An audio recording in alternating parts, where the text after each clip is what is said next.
Pakita ko sa inyo mga idol yung view natin dito sa labas kapag gabi. So ito po yung view natin dito kapag gabi.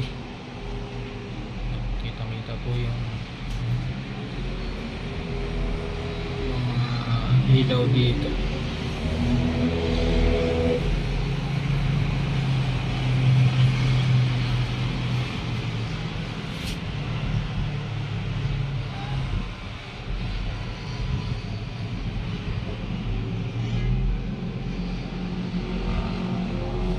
Dito po sa may gitnang ito na hindi nakikita natin, nandyan po yung Taal Lake, yung Taal Volcano.